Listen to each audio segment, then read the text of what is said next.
Bonjour, ici Stéphane Lévesque, bienvenue à Télécœur. Vous savez qu'on est une télévision communautaire et dans cette mission-là, on a un aspect éducatif. On a eu l'occasion de rencontrer à l'info Jean-Yves Doucet, où on a parlé de communication médiatique, entre autres, conférences de presse, communiqués de presse, quoi dire, quoi faire.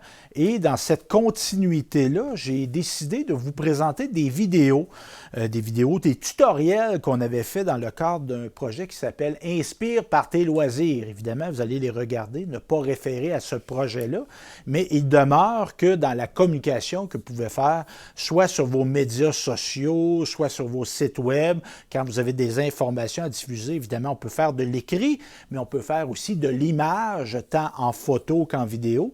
Donc, j'avais fait avec mon collègue Martin, caméraman, une série de tutoriels qu'on va vous présenter à l'instant en rafale. Je vous reviens tantôt.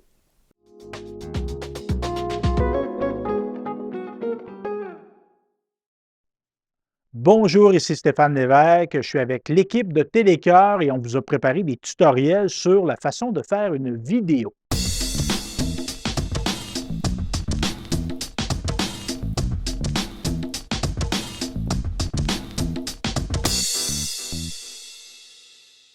Donc, ça me fait plaisir d'être avec vous aujourd'hui. Évidemment, il y a moi devant la caméra, mais vous allez comprendre que faire de la vidéo, comme faire de la télévision, comme faire de la radio, comme faire un journal, c'est un travail d'équipe. Donc, il y a une équipe qui participe tant à filmer qu'à monter. C'est des notions, donc, qu'on va aborder aujourd'hui à l'aide de 3 tutoriels. Pour vous mettre en contexte, moi, je suis un gars de Saint-Léonard-d'Aston et j'ai toujours été animé, moi, par les communications. Enfant même, ça m'intéressait beaucoup, moi, l'actualité versus la radio, la télévision, les journaux. Et c'est des métiers, dans le fond, que j'ai fait d'une certaine façon. Je suis journaliste à l'écrit, je fais de la photographie et je me qualifie de vidéaste amateur. Je ne suis pas un professionnel de la télévision, mais moi, de mettre les gens à lumière, de parler des bons coups qu'on fait dans notre région, ça m'anime beaucoup. Et c'est pour ça, justement, qu'on a mis en place une télévision communautaire pour le territoire ici qui s'appelle Télécœur. Et dans ce mandat-là, on a évidemment un mandat d'éducation, de montrer, de faire apprendre des choses aux gens. Donc, qu'est-ce qu'on va faire aujourd'hui? Bien, c'est 3 thèmes avant de capter, hein, la préparation, la captation d'une vidéo et après, le 3e tutoriel, ça va être la façon qu'on le diffuse et évidemment comment on fait notre montage de notre vidéo. Donc, c'est ce qu'on vous prépare aujourd'hui. Évidemment, là, je vous parle, il y a des caméras professionnelles, il y a des micros professionnels, il y a de l'éclairage professionnel. Évidemment, pour faire de la vidéo, ça serait mentir de dire que ça va nuire d'avoir ces équipements-là. C'est pas vrai. Avec la technologie, ce qu'on a dans les poches maintenant, téléphone cellulaire comme ça, tablette électronique, on peut quand même arriver à des résultats très intéressants. Et une chose qui est importante, c'est qu'on aurait bien beau avoir des caméras de plusieurs dizaines de milliers de dollars, des micros aussi coûteux, de l'éclairage, s'il n'y a pas d'être humain pour actionner ces machines-là, bien, il n'y a rien qui se passe. Donc, l'importance de toi, de comment tu vas exprimer ce que tu veux dire. Donc, il y a une phrase, moi, que je veux que tu assimiles très rapidement, c'est l'intention précède l'action.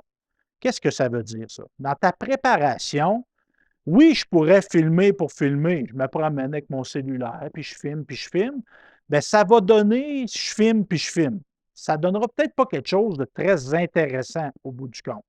Bien que tu es super, peut-être très talentueux, mais si tu n'as pas une intention dans ce que tu fais, ça ne donnera pas grand-chose. Qu'est-ce que l'intention? Bien, l'intention, c'est qu'est-ce que je veux dire? Bien là, je veux faire une vidéo. Bien, tu veux faire une vidéo sur quoi? Quand j'écris un article, moi, je me pose toujours des questions. Quoi, quand, qui, où, comment, pourquoi? Ces questions-là, il faut que tu te les poses. Et dans le fond, en y répondant, tu vas te faire un plan. En télévision, on peut parler de scénario, on peut parler de script, on utilisera, on pourrait appeler ça un ordre du jour. Le terme, c'est un détail. Mais dans le fond, il faut que tu te fasses un chemin pour arriver à la destination que tu veux faire ou que tu veux te rendre. Une chose qui est très importante à assimiler en vidéo, puis ça, c'est vrai dans tous les domaines, il y a une phrase qui dit: c'est en forgeant que l'on devient forgeron. Ça veut dire quoi, ça? Ça veut dire que décourage-toi pas. Hein? La première vidéo que tu vas faire, ça ne sera peut-être pas un chef-d'œuvre à la Steven Spielberg, normal, ou à la Denis Arcand. hein, c'est normal. Mais en pratiquant, tu vas devenir bon. Il y a un bon truc pour devenir bon à faire quelque chose, c'est, par exemple, dans le cadre de la vidéo, filme ce que tu aimes. Moi, j'aime ça, les oiseaux en forêt. Ben, filme des oiseaux en forêt. J'aime ça, le hockey, moi. Ben, filme du hockey. J'aime ça, moi, faire des dessins. Ben, filme des gens qui font des dessins. Comme ça, tu vas t'améliorer rapidement. Ça, c'est un truc qui est très facile à faire. Une autre chose que je veux te dire, c'est qu'à force de forger, à force de filmer, tu vas devenir de plus en plus efficace. Et moi, plus je filme, moins je filme. Ça peut paraître un peu bizarre comme phrase, mais dans le fond, mon œil devient avisé. Je sais ce que je veux comme image. Donc, je suis moins dans l'essai-erreur. Aussi, une autre chose, des conseils dans ta préparation de vidéo, si tu es pour dire des choses, bien, peut-être les pratiquer avant de partir la caméra. Hein? Encore là, tu vas mieux intégrer, tu vas mieux transmettre ce que tu veux dire. Aussi, quand on filme, être toujours prêt et anticiper. Ça veut dire quoi, ça? Ça veut dire que, exemple, moi, j'ai commencé à prendre la photographie essentiellement dans deux domaines, le hockey et la musique. Je ne veux pas te dire, fais juste des films de hockey et de musique, mais moi, je t'explique comment j'ai commencé. Et pourquoi j'ai eu relativement du succès dans la photographie, mais c'est la même chose pour la vidéo. Le hockey, c'est un sport, moi, que j'ai pratiqué. Je n'ai pas pratiqué à des hauts niveaux, mais c'est un sport que je connais bien. Donc, je pouvais présumer de l'action. Moi, je savais que quand un gars fait ça, ça se peut qu'il se passe ça. Même chose en musique. Moi, je suis musicien. Moi, je sais, j'anticipe quand est-ce que le solo va arriver, puis le guitariste, il va faire ça comme ça. Mais pourquoi j'ai la bonne photo? C'est parce que je le devine. Donc, quand je te parlais tantôt de filmer des choses que tu aimes, que tu connais bien, bien, tu vas arriver rapidement à des bons résultats de cette façon-là. Une autre chose qui peut paraître une évidence, hein, un conseil que je vais te donner, c'est que tu as des jambes. C'est pour marcher. Ça ne veut pas dire de courir puis de filmer en courant, parce que ça va donner un résultat un peu chaotique. Mais tu peux changer tes plans. Parce que l'auditeur, les gens qui vont regarder ta vidéo, si c'est trop monotone, bien, ça peut être moins intéressant. Donc, ça peut être intéressant de changer tes lieux où tu vas filmer. Ça peut être un conseil que je peux te donner. C'est important d'être fixe quand on filme. Hein? Tu pourrais avoir un trépied comme ça. Bon, ça coûte, celui-là coûte quelques centaines de dollars quand même. Mais ça permet de, quand tu mets ton téléphone ou ta tablette dessus, ça ne bougera pas.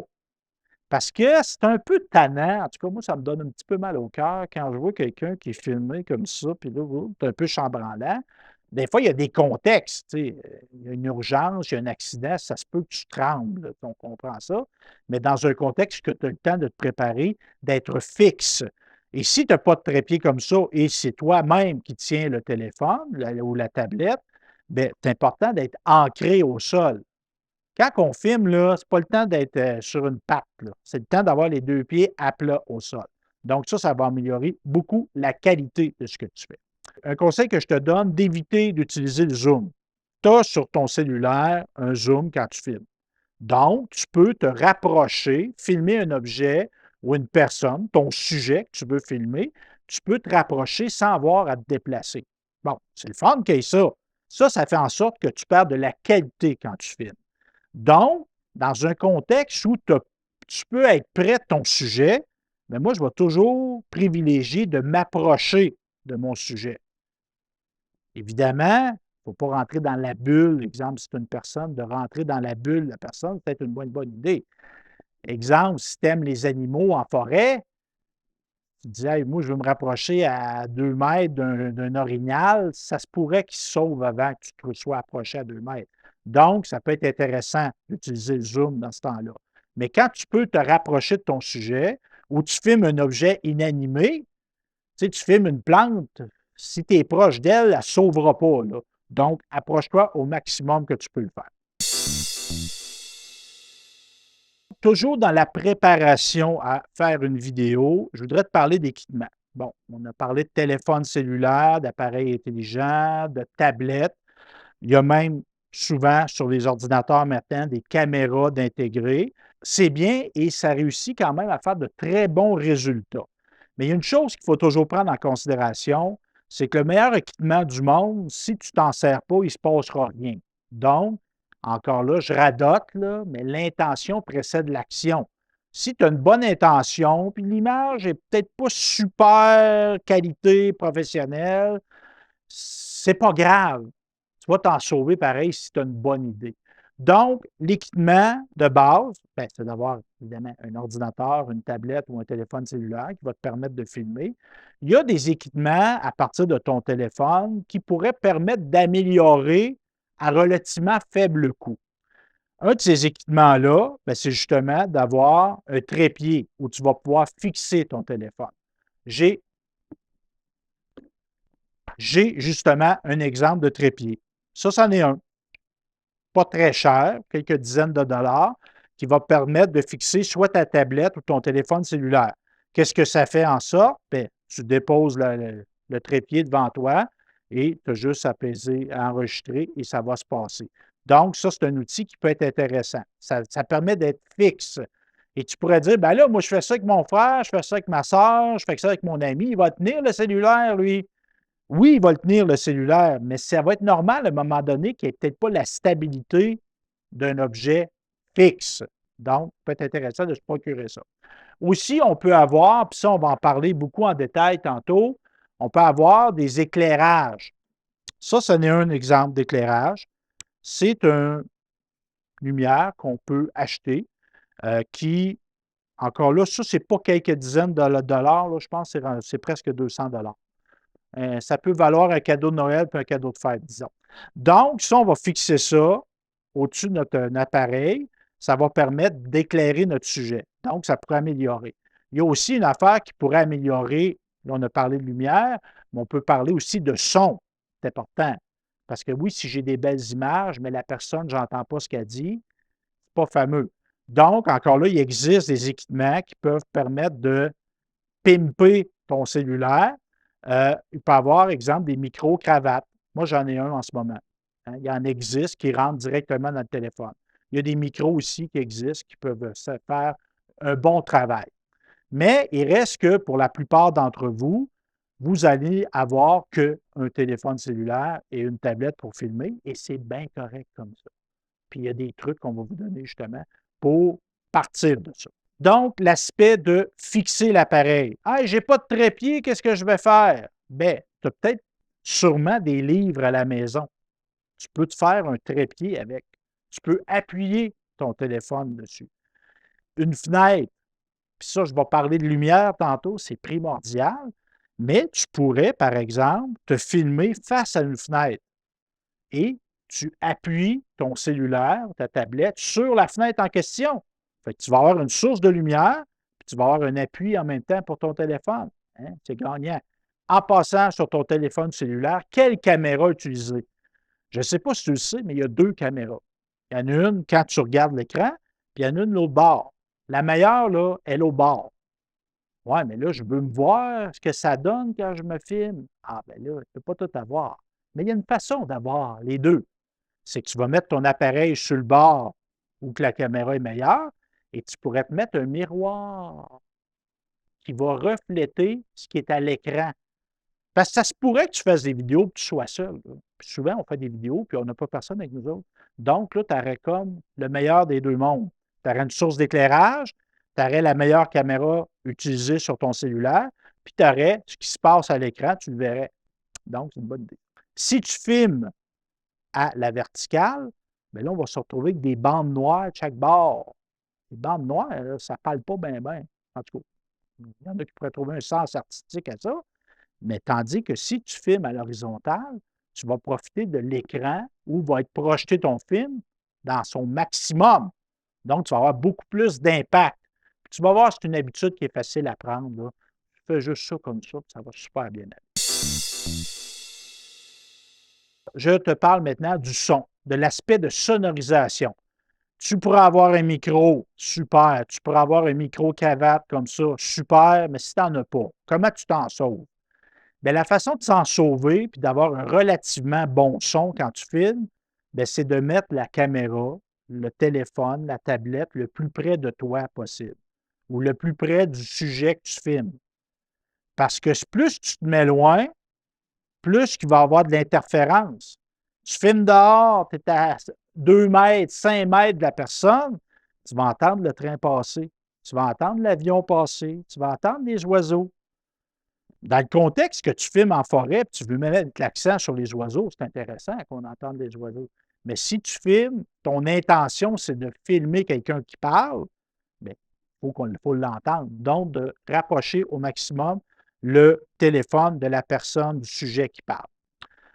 Évidemment, quand tu filmes, si tu filmes de près, ben, tu n'auras peut-être pas tout l'environnement. Ça, c'est vrai. Si tu privilégies une bonne qualité sonore, tu vas cadrer près de la personne. Cadrer, là, c'est comme dans le fond définir la zone, ton dessin, là, ta feuille où tu dessines, là, ton film, là, ben, c'est ça le cadrage. Donc, c'est sûr que tu vas perdre de l'environnement. Mais ce qu'il faut penser, c'est qu'on va avoir un montage. Ce que tu filmes, là, tu pourrais rajouter des choses par-dessus. Puis ça, on va te dire comment faire tantôt. Mais ce que je veux te dire, c'est que qu'est-ce que tu filmes? Tu ne peux pas tout filmer quand tu filmes. Hey, je veux filmer ma mère qui parle, je veux filmer l'horloge qui est au-dessus d'elle, je veux filmer mon dessin qui est sur le réfrigérateur. Oui, tu vas pouvoir filmer le dessin sur le réfrigérateur. Oui, tu pourrais filmer l'horloge qui vous a été donnée par votre grand-maman. C'est bien, mais ça, tu le feras après. Parce qu'à vouloir trop filmer de choses, tu vas perdre le sens de ce que tu veux montrer. Hein? On ne peut pas tout faire. Donc, de cibler le sujet, bien cibler, bien cadrer ce que tu veux faire. Là, on est maintenant rendu au deuxième tutoriel sur comment faire de la vidéo. Et là vient le moment, on s'est bien préparé, hein? On t'a donné des conseils dans le premier tutoriel. Là, c'est le temps de passer à l'action. Et moi, quand j'étais un élève, j'aimais ça écouter, mais j'aimais ça surtout me mettre en action. Et là, c'est ça qu'on va faire. On va filmer. On va filmer. Et comment qu'on va faire ça?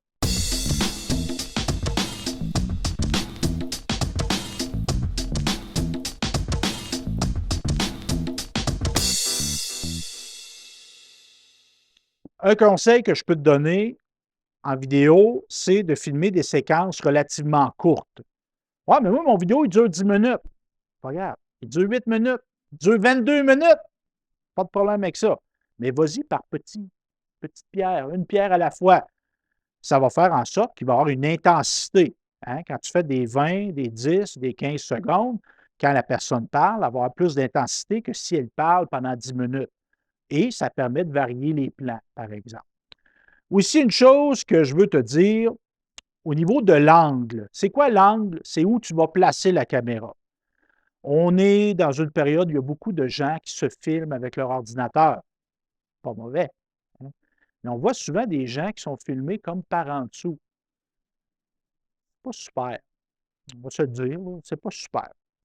Il faut placer la caméra. L'objectif de la caméra, là, la petite vitre qui filme, il faut que tu la places à la hauteur de tes yeux ou légèrement au-dessus de tes yeux.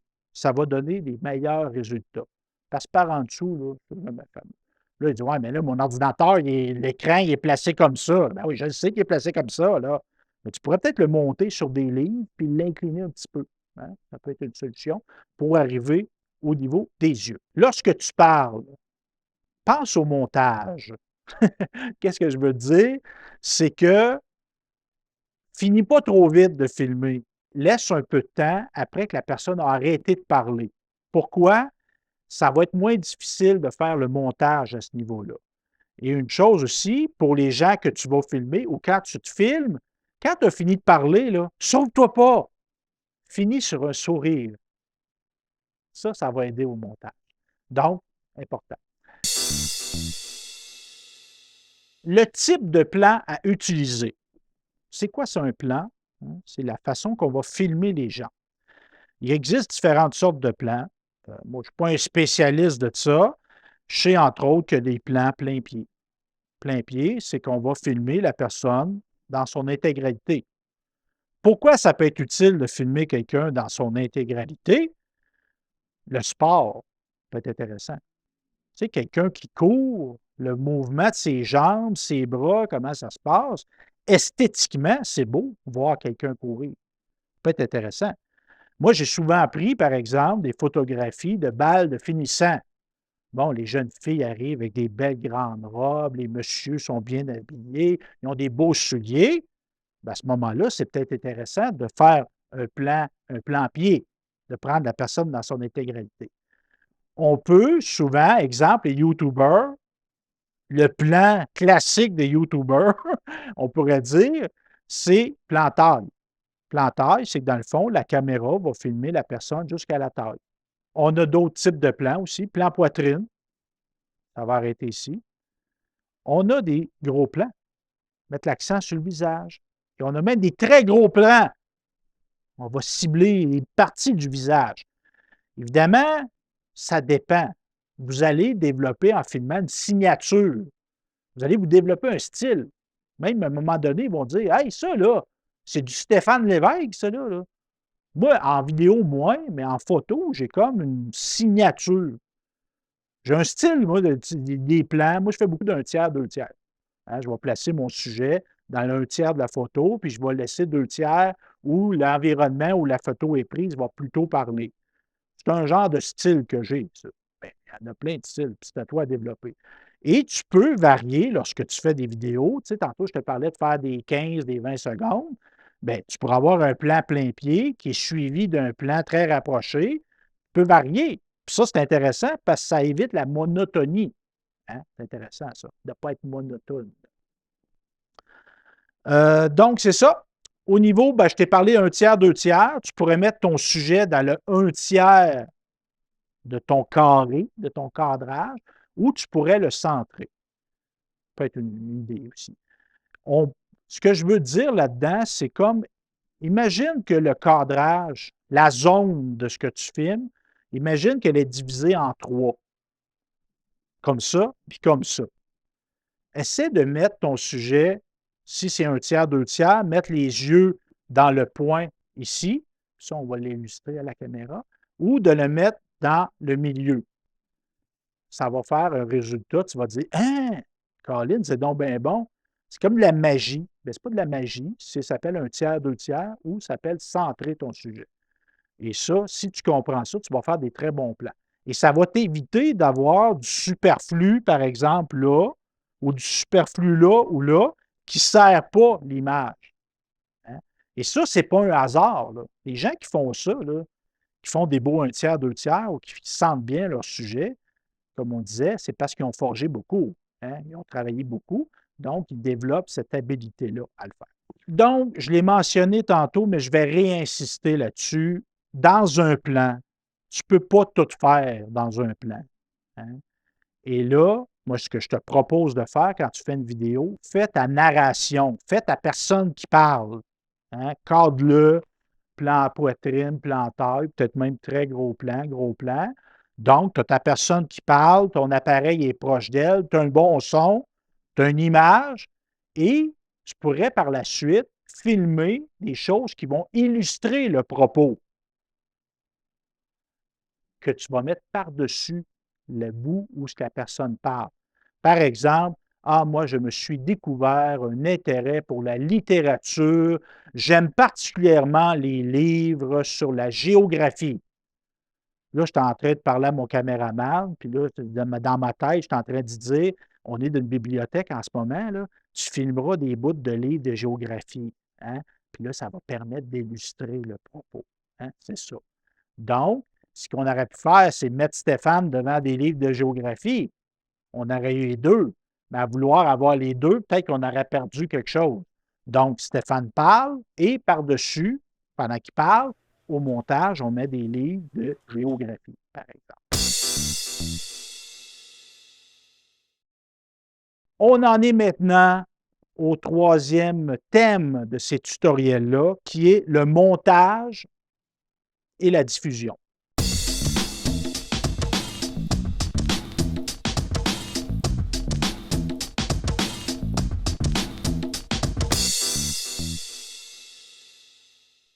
Et là, évidemment, on récapitule, hein. On s'est bien préparé, on s'est fait un plan, on s'est fixé une intention, hein, avant de se mettre en action. On a mis notre caméra proche de notre sujet pour avoir une bonne sono, bien entendre ce qu'il y a à dire. On a pris en compte la lumière, très important. Une chose que je veux te dire par rapport à la lumière, tu ne gagneras jamais contre le soleil, même si tu veux beaucoup. Pourquoi des fois on filme, c'est tout noir, ou on prend une photo, c'est tout noir? C'est parce qu'on a pris une photo face au soleil. Ça, c'est pas bon. Puis à l'intérieur, si on filme devant une fenêtre, ça ne donnera jamais des bons résultats. En tout cas, rarement des bons résultats. Donc, le truc, c'est de te servir du soleil, non pas comme ton ennemi, mais comme ton ami. Donc, exemple, moi, je filme, bien, je vais me ranger, me placer avec le soleil derrière moi. Comme ça, je vais avoir un méga éclairage qui vaut des millions de dollars puis qui ne coûte rien. À l'intérieur, c'est la même chose. Si tu filmes avec ton ordinateur est placé puis tu as une fenêtre derrière toi, ça ne donnera pas des bons résultats. Change ton ordinateur de place. Donc, on est au montage maintenant. Hein, on a filmé, on a tout ça. Évidemment, on peut avoir beaucoup, beaucoup, beaucoup filmé. Tantôt, je disais, plus je filme, moins je filme. Quand tu te ramasses au montage, moi, personnellement, et j'ai beaucoup de respect pour les gens qui font du montage, mais moi, je ne tripe pas beaucoup à faire du montage. Il y a des gens qui aiment ça, je ne les juge pas. Mais moi, pour éviter cette étape-là, moi, ce que j'aime, c'est l'action. Filmer, voir du monde. Hein, c'est ça que j'aime. Ouais. Bon. Mais le montage, oui, c'est nécessaire. Mais pour t'éviter des séances de montage à pu finir, si tu as bien filmé exactement ce que tu voulais, bien, au montage, ça va être plus facile. Comment faire du montage? Sur les téléphones intelligents, tu as souvent un outil de montage. Moi, par exemple, j'ai un iPhone. Et sur un iPhone, tu as iMovie, qui est un outil que tu as sur ton cellulaire. Tu cliques dessus, tu rentres dessus, et là, tu mets, dans le fond, les morceaux que tu veux. Ah ben là, ça commence, puis là, on voit une auto arriver. Fait que je prends mon affaire d'auto que j'ai filmée, je le mets en premier. Je mets Stéphane qui parle. Puis à la fin, je mets quelqu'un qui fait un bye-bye. Bon, c'est pas fini. Hein? Je vais découper. Parce que ça se peut qu'il y ait des bouts que, ouais, finalement, ça, je ne le mettrai pas. On peut découper. C'est comme une bande qu'on va faire des coups de ciseaux dedans. Il y a une expression en anglais qui dit du stock shot. Ça, c'est les images. Moi, je vais inventer un terme en français, je ne sais pas si ça existe ça, mais c'est des images à l'appui du propos. Donc, une fois que j'ai mis mon grand bout ou que c'est moi qui parle, puis je parle de ma passion pour l'ornithologie, bien là, je vais mettre des petits bouts par-dessus qui vont venir appuyer mon propos. Ça, on va faire des plans de coupe. Ils peuvent être très longs, peuvent être très courts. Mais évidemment, c'est à ton choix. Puis encore là, tu peux te pratiquer, tu peux faire plein d'essais. Et entre les petites bandes que tu vas créer, bien, tu peux faire des transitions. Tu vas avoir des transitions qui diffèrent. Encore là, moi, je parle d'iMovie, mais il y en a plein. Tu peux t'amuser avec ça. Je pourrais même dire que tu peux te perdre là-dedans. Parce qu'à un moment donné, on peut surmonter. Ça, on peut mettre trop d'effets. Puis là, ça devient un peu distrayant. Parce que oui, il faut éviter la monotonie, mais si c'est une cascade d'effets, puis là, ça finit plus, puis tatata, oui, c'est peut-être très stimulant, mais on va oublier de cette façon-là le propos. Il ne faut pas faire oublier le sujet que tu avais. Donc, important. Donc, plan de coupe, évidemment, bon, tu as placé tes bandes, tout ça. Tu pourrais vouloir mettre de la vidéo en plan de coupe. Tu peux mettre des photos aussi. Pas obligé d'être tout le temps de la vidéo dans une vidéo. Tu peux mettre des photos, là. Ah, ben oui, je vais aller en chercher sur Internet des photos. Ah, OK, c'est bien. Il y a des photos qui sont sur Internet qui appartiennent à des gens. Bon. Là, vous allez dire, ben, la personne, elle l'a mis sur Internet. C'est comme quelqu'un qui laisse ses clés dans l'auto, les portes débarrées. On n'a pas le droit de voler des autos. Même si les portes sont débarrées puis la clé est dedans. Ça ne donne pas le droit de voler. C'est sûr que comme moi, si je fais ça avec mon auto, ne me donne pas de chance. mais pas parce que des photos sont sur Internet que tu peux t'en servir sans avoir l'autorisation de t'en servir. Ça peut être très complexe d'acheter ou de demander des photos, quoique des sites qui ont des photos qui sont libres de droit. Parce que la personne en passant, moi je suis photographe, là, ça m'est déjà arrivé, moi, que des gens prennent mes photos sans me demander la permission. Je n'étais pas content. J'étais pas content. Parce que moi, j'ai mis du l'effort là-dedans, c'est mon travail. Ça se pourrait que je t'adonne, mais demande-moi la permission avant. Hein, c'est important. Donc, pour éviter ces troubles-là, dis ouais, mais là, c'est une petite vidéo, je vais mettre ça sur Facebook, sur YouTube. Bien, il y a du monde qui vont le voir. Puis s'il y a beaucoup de gens qui le voient, puis que tu utilises des affaires que tu n'as pas le droit d'utiliser, bien, ça se pourrait que tu ne puisses plus diffuser ton vidéo. Donc, ce que je veux te dire, c'est que pour ne pas avoir de troubles, si tu as à mettre des photos ou des bouts de vidéo, bien, prends tes photos toi-même. Je veux montrer, moi, un ballon qui rebondit. Bien, Caroline, tu es capable de faire une photo de ballon qui rebondit. Prends-la toi-même. C'est la même chose, tu pourrais mettre dans ta vidéo un thème musical. Hey, moi, j'aime ça, moi, du Marie-Mé. J'aime ça, Marie-Mé, moi, hey, je l'aime, je l'aime, je l'aime. Puis là, je voudrais mettre sa chanson à Marie-Mé sur mon vidéo. Mais Marie-Mé, c'est à elle, sa chanson. Fait que, si tu la mets, ça se pourrait que rapidement, les moteurs de surveillance de YouTube, de TikTok, je ne sais pas dans ce cas-là, mais moi, exemple, c'est déjà arrivé sur Facebook, sur YouTube. Je n'avais pas mis ça volontairement, ce n'était qu'une musique de fond. Et on a bloqué le son sur ces vidéos-là. Pour pas que ça arrive, il y a une façon très simple, c'est quand tu montes tes vidéos, tu veux mettre de la musique, dans les outils que tu as, iMovie ou d'autres, souvent, ils vont te donner de la musique. Oui, mais c'est pas exactement la chanson que je voulais. Moi, je comprends que c'est pas exactement la chanson que tu voulais, mais tu as à peu près tous les styles. Tu as des styles action, tu as des styles relax, tu as des styles festifs, tu as plein de styles. Je te dirais, là, pour pas courir après le trouble, je te conseillerais de faire ça. Si tu mets de la musique qui ne t'appartient pas, je ne suis pas la police, moi, là, mais je te dirais que ton vidéo, ça se peut qu'il ne vive pas longtemps. Parce que, comme je te dis, il y a des moteurs de surveillance qui vont identifier que tu utilises une chanson dont tu n'es pas le propriétaire et qui vont t'enlever le son sur ta vidéo, ce qui va enlever beaucoup d'impact à ton vidéo. Dernière chose sur la diffusion. Évidemment, tu as capté, tu t'es bien préparé, tu as monté, et là, tu veux montrer ta passion au monde. C'est tout à fait normal. Hein? Tu pourrais le montrer dans ta famille, faire des petites séances à la télévision, tout ça. Si tu veux rejoindre un public plus large, bien, tu peux te servir de plateformes qui existent. TikTok, c'en est une. Instagram, c'en est une. Facebook, c'en est une. YouTube, c'en est une. Puis il y en a plein d'autres. Donc, nécessité à ce moment-là, quand tu diffuses, d'avoir les droits sur ce que tu fais. Hein? On vient encore à la musique, aux photos, aux images. Donc, qu'elles t'appartiennent à toi, hein, le fait que tu les as captés. Ces outils-là, évidemment, bon, il y a des gens qui disent ah, je veux devenir millionnaire avec mes vidéos sur YouTube. Bravo, c'est une belle ambition hein, de devenir, de tirer un revenu de tes vidéos. Mais je te dirais que si tu es en début de carrière, tu commences à faire de la vidéo, c'est peut-être pas une bonne idée de mettre plein de publicité par-dessus, parce que la monétisation des vidéos sur le web, elle se fait comment? C'est que des gens, quand tu ouvres l'option de monétiser, c'est qu'on va intégrer des publicités avant, pendant, après tes vidéos. Si tu veux que les gens te connaissent, puis ça commence avec 30 secondes, une minute de publicité au début, moi, personnellement, ça me fait reculer ça. Donc, ce que je dis, conseil, prends-le, prends-le pas. Évite la monétisation au départ. Tu vas te faire un nom, tu vas te développer des abonnés et par la suite, si tu en as beaucoup, ça peut devenir une option intéressante. Donc, en conclusion, ben, j'espère que tu as appris des choses sur la vidéo.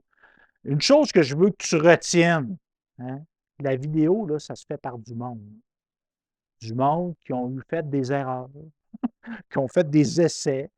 Donc, pratique-toi, diffuse, ça peut être intéressant. et ça peut te servir dans plein d'aspects de ta vie. Oui, de parler de tes passions, mais tu peux même en faire un métier ou ça peut faire partie des métiers que tu vas faire la vidéo. Toujours utile de savoir faire la vidéo. Donc, moi, j'ai bien hâte de voir justement les vidéos que tu vas avoir faites, de connaître, de découvrir tes passions. Puis on se dit à la prochaine. Salut!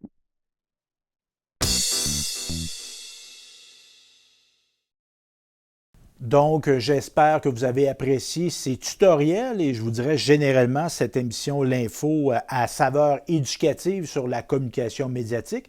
Si vous avez besoin d'aide dans vos communications, dans, exemple, quoi faire comme vidéo, comme photo, comme communiqué de presse, comme conférence de presse, ça va me faire plaisir de vous aider. N'hésitez pas à me contacter, soit par courriel info@telecar.tv ou par téléphone au 418-654-8486.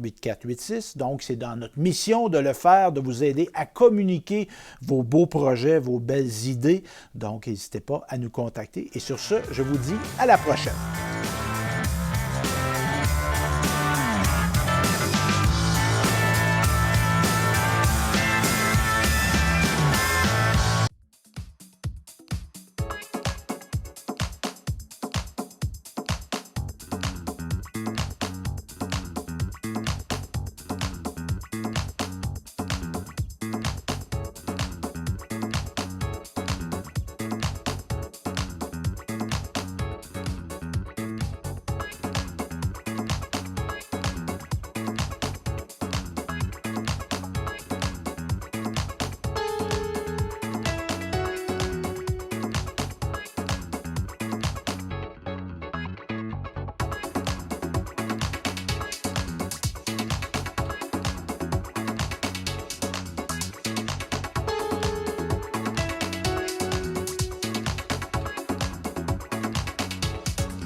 Bonjour, ici Marie-Josée Marino-Arnois et bienvenue à l'émission Mon français, j'en prends soin. Aujourd'hui, je vous présenterai la capsule sur comment l'écriture peut améliorer notre français. Quel est votre rapport avec l'écriture? Est-ce que vous aimez écrire? Quelles sont les situations d'écriture les plus courantes dans votre vie? Est-ce que vous écrivez principalement des listes d'épicerie, des textos, des poèmes? Peu importe le type d'écriture que vous pratiquez, l'important, c'est de le faire régulièrement. Ce qui est certain, c'est que l'écriture est un outil puissant qui nous permet de structurer nos idées, d'explorer sa créativité et de perfectionner certaines compétences linguistiques. En pratiquant l'écriture régulièrement, vous pouvez améliorer votre orthographe, votre grammaire et votre style d'auteur. C'est un exercice qui est complet, qui fait travailler plusieurs aspects de la langue française. Par exemple, si vous tenez un journal intime, c'est une excellente manière de réfléchir sur vos journées tout en pratiquant votre écriture. Écrire des histoires courtes ou des poèmes permet de libérer votre créativité et vous aider à jouer avec les mots ou encore de structurer vos phrases. Rédiger des essais ou des articles de blog vous permet de développer votre capacité à argumenter et à organiser vos idées de manière cohérente. Dans cette vidéo, je vous partagerai des techniques et des exercices pour intégrer l'écriture dans votre quotidien. Prenez un stylo, du papier ou un ordinateur et découvrez comment l'écriture peut vous donner l'amour des mots. Que vous soyez débutant ou que vous cherchiez simplement à perfectionner vos compétences, l'écriture est un outil puissant et accessible à tous. Dans cette vidéo, nous allons explorer comment pratiquer régulièrement l'écriture peut non seulement enrichir votre vocabulaire, mais aussi renforcer votre grammaire, améliorer votre orthographe et affiner votre style. Préparez-vous à découvrir des astuces pratiques et des exercices simples qui transformeront votre manière de vous exprimer en français. Alors, prenez un stylo, du papier ou un clavier et plongeons ensemble dans cet univers fascinant de l'écriture. Pratiquer une écriture régulière permet de renforcer la grammaire. En effet, c'est en écrivant que nous mettons en pratique les règles grammaticales et nous nous entraînons à construire des phrases correctes. Plus nous écrivons, plus ces règles deviennent naturelles. Aussi, l'écriture fréquente favorise l'enrichissement du vocabulaire. Écrire nous pousse à rechercher de nouveaux mots pour exprimer au mieux nos idées de manière précise et variée. Les dictionnaires papier ou numériques, ainsi que de multiples ressources en ligne sont à votre disposition. De plus, l'écriture nous aide à organiser nos pensées de manière claire et cohérente. La clé pour s'améliorer est la pratique régulière. On ne le dira jamais assez. Se donner des objectifs d'écriture quotidiens ou hebdomadaires contribue à l'émergence d'idées. Il existe de nombreux types d'exercices d'écriture pour améliorer votre français. Tenir un journal, par exemple, écrire un poème ou écrire des articles pour un blog en s'inspirant de vos expériences, vos pensées et vos sentiments sont d'excellents moyens de pratiquer. Cela vous permet ainsi d'écrire de manière libre et spontanée. Et pourquoi pas jouer avec les mots en inventant la signification d'acronymes ou même en inventant de nouveaux mots. Une autre idée est de créer des lipogrammes en s'interdisant d'utiliser une lettre ou une autre. Un des meilleurs moyens de prendre soin du français en écrivant est de lire beaucoup. La lecture et l'écriture vont de pair. Lire des livres, des articles, des chroniques pour voir comment les auteurs expriment, eux, leurs idées. Enfin, voici quelques astuces pour prendre soin de votre écriture.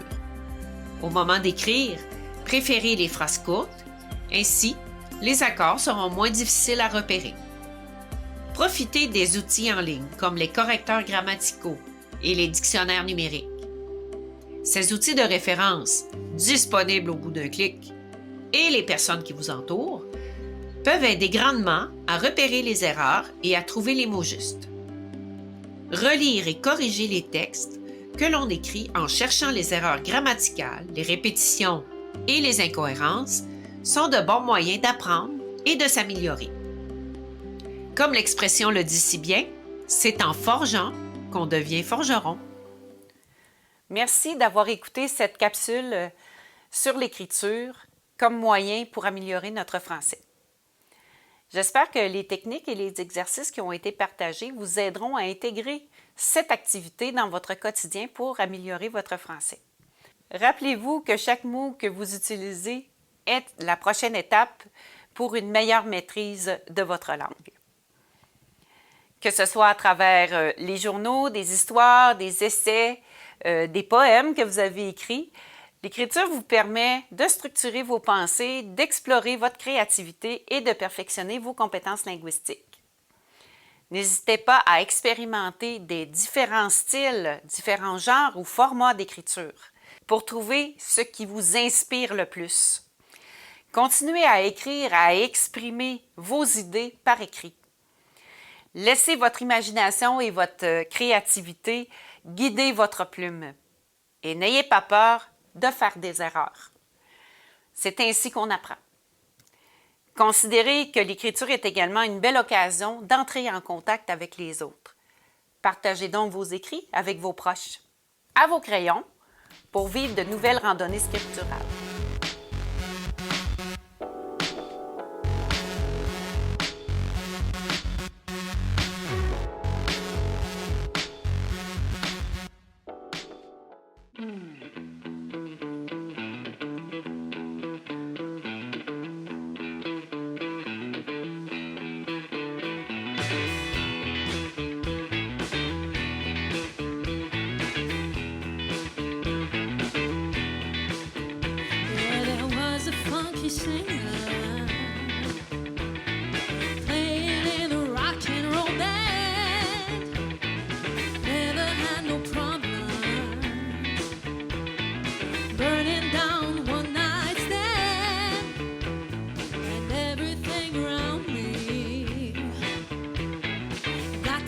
To feeling so low, I decided quickly to just go down and check out the show. And they were singing and singing and moving to the music. And just when it hit me, somebody turned around and shouted, "Play that funky music, white boy. Play that funky music, right? Play that funky music, white boy. Play on the boogie and play that funky music till you die. Till you die."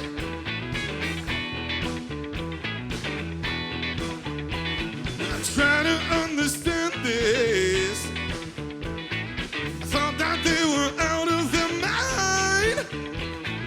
Could I be so foolish? How could I? I see I was the one behind. I still kept on fighting. Found the living out of the way. Then I must go back there. I got to go back and check out if things are still the same.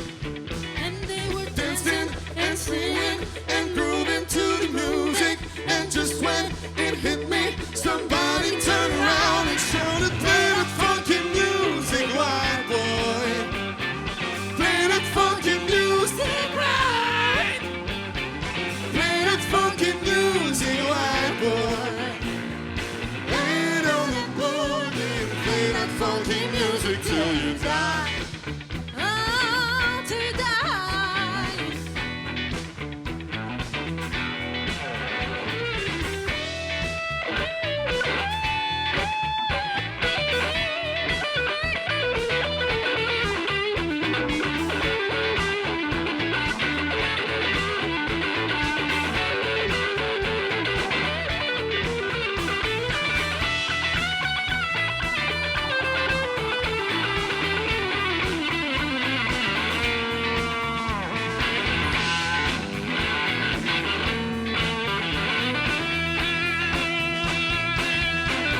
Put it on now, this thing is easy, yeah.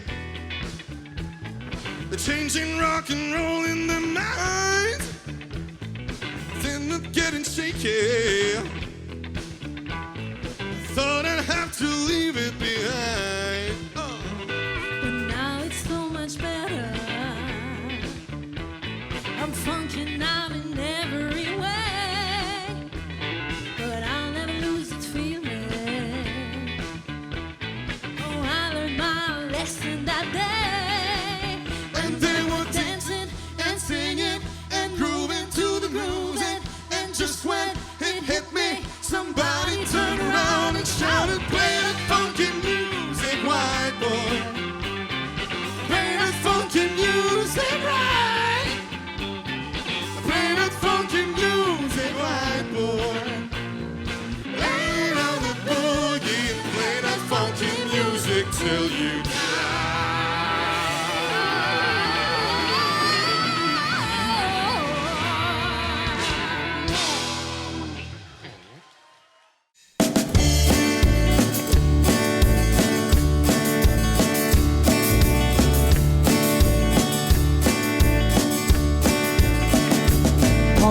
main dans ta main, le chemin de l'amour est sans fin. Prends ma main dans ta main, suivons-le tous les deux demain. Et si la nuit se meurt le matin, des fleurs qui s'ouvrent au soleil, prends ma main dans ta main, le destin n'y pourra plus rien.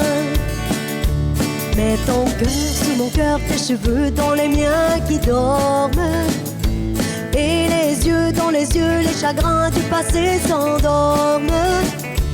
Nous irons sous la pluie, nous moquant de la vie au soleil de la nuit. Prends ma main dans ta main, le destin n'y pourra plus rien. Prends ma main dans ta main, le chemin de l'amour est sans fin. Prends ma main dans ta main, suivons-le tous les deux demain. Et si la nuit se meurt le matin, des fleurs qui s'ouvrent au soleil, prends ma main dans ta main, le destin n'y pourra plus rien. Une fleur au jardin, une goutte à la pluie se marie. Un oiseau à son nid, une plage à la mer se marie. Toi et moi, si tu veux, nous aurons tous comme le bonheur merveilleux. Prends ma main dans ta main, le destin n'y pourra plus rien. Prends ma main dans ta main, le chemin de l'amour est sans fin. Prends ma main dans ta main, suivons-le tous les deux demain. Et si la nuit se meurt le matin, des fleurs qui s'ouvrent au soleil, prends ma main dans ta main, le destin n'y pourra plus rien. Prends ma main dans ta main, le chemin de l'amour est sans fin. Prends ma main dans ta main, suivons-le tous les deux demain. Et si la nuit se meurt le matin, des fleurs qui s'ouvrent au soleil, prends ma main dans ta main, le destin n'y pourra plus rien. Prends ma main dans ta main, le destin n'y pourra plus rien.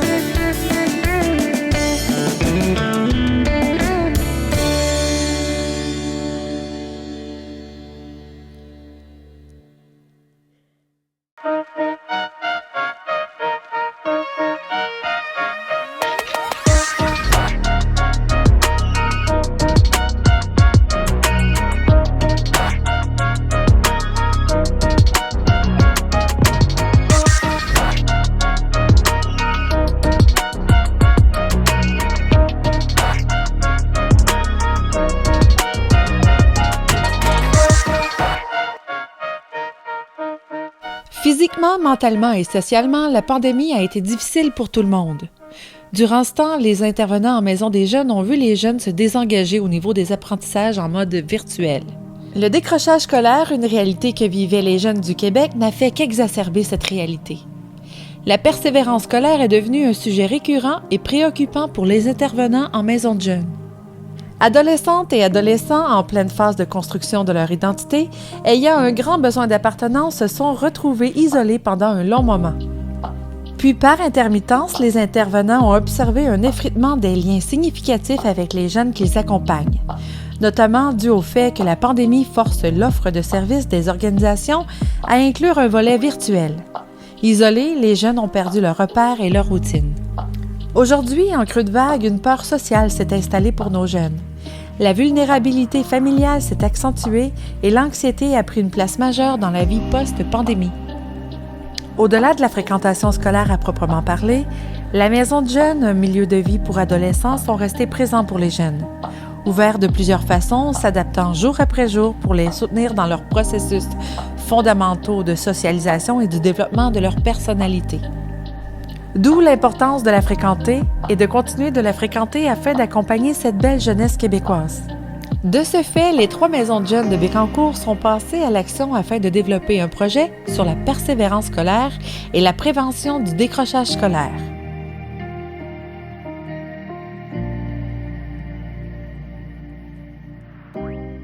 Je trouvais ça un peu compliqué, mais à force d'en faire plusieurs, j'ai été capable d'en faire des paragraphes. Nous avons pensé à revenir aux bases et susciter l'intérêt des jeunes avec de nouveaux apprentissages. Et là, tu es devant ton œuvre qui n'est pas achevée encore, mais pourquoi tu t'es inscrite aux ateliers d'art? Parce qu'en fait, l'art, ça m'intéresse, puis ben, ça avait l'air très intéressant de faire de l'art, puis ça m'intéressait d'apprendre à faire ça. Il s'agit de la MDJ de Sainte-Gertrude, de la MDJ La Forteresse du secteur Saint-Angèle-de-Laval et de l'Éclipse Bécancour. Tous membres du regroupement des Maisons des Jeunes du Québec, elles en partagent leur mission. Soit être un lieu de rencontre pour les jeunes de 12 à 17 ans qui, sur une base volontaire, viennent à la MDJ afin de participer aux activités quotidiennes animées par des adultes qualifiés et significatifs dans le but de devenir des citoyens et citoyennes critiques, actifs et responsables en vivant des expériences diverses. Il peut y avoir des activités comme la ronde à l'expo. Il peut y avoir des activités aussi qui vont se passer à l'MDJ comme, admettons, tournoi de 21, d'autres activités. Puis ben, aussi, il peut y avoir juste des thématiques libres qui ont fait un peu qu'est-ce qu'on veut à l'MDJ avec les animateurs. La poste-temps, on peut soit partir une conversation sur quelque chose qui s'est passé durant la journée ou de quelque chose qu'on va apprendre. Ou il va peut avoir des thématiques sur des choses importantes. Comment y parvenir? En temps normal, il suffit de vivre des expériences variées avec les jeunes et les intervenants adultes significatifs dans les maisons de jeunes afin qu'ils découvrent leurs forces, leurs faiblesses, leurs besoins et leurs goûts. Mais dans ce projet, nous avons profité de ces ateliers pour inviter d'autres ressources à se joindre à nous pour favoriser l'harmonisation des connaissances des jeunes et avec des services offerts dans la région. Merci à nos partenaires que sont la Table régionale de l'éducation Centre du Québec, la Relance Nicolas Bécancour.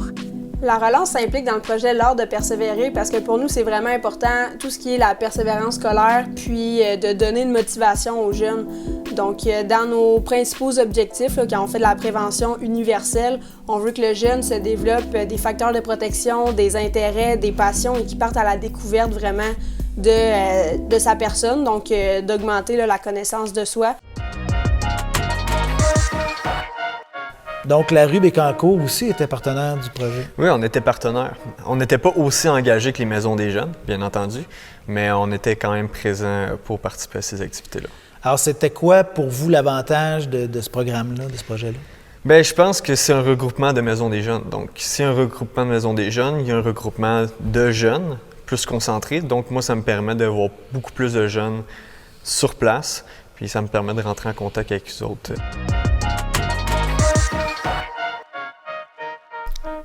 Donc, en temps de pandémie, comment fait-on?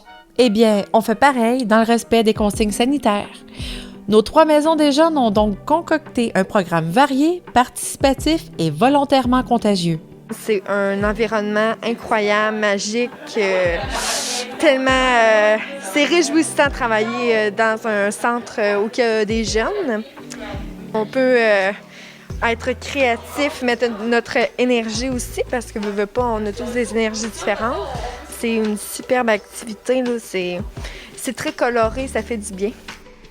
Elles ont approché des artistes, des professionnels de différents horizons et leur ont demandé de donner des ateliers aux jeunes. Pas des conférences, des ateliers sur leur art, leur profession. De façon à ce que les jeunes présents goûtent à toutes sortes de choses d'une façon très concrète en y participant.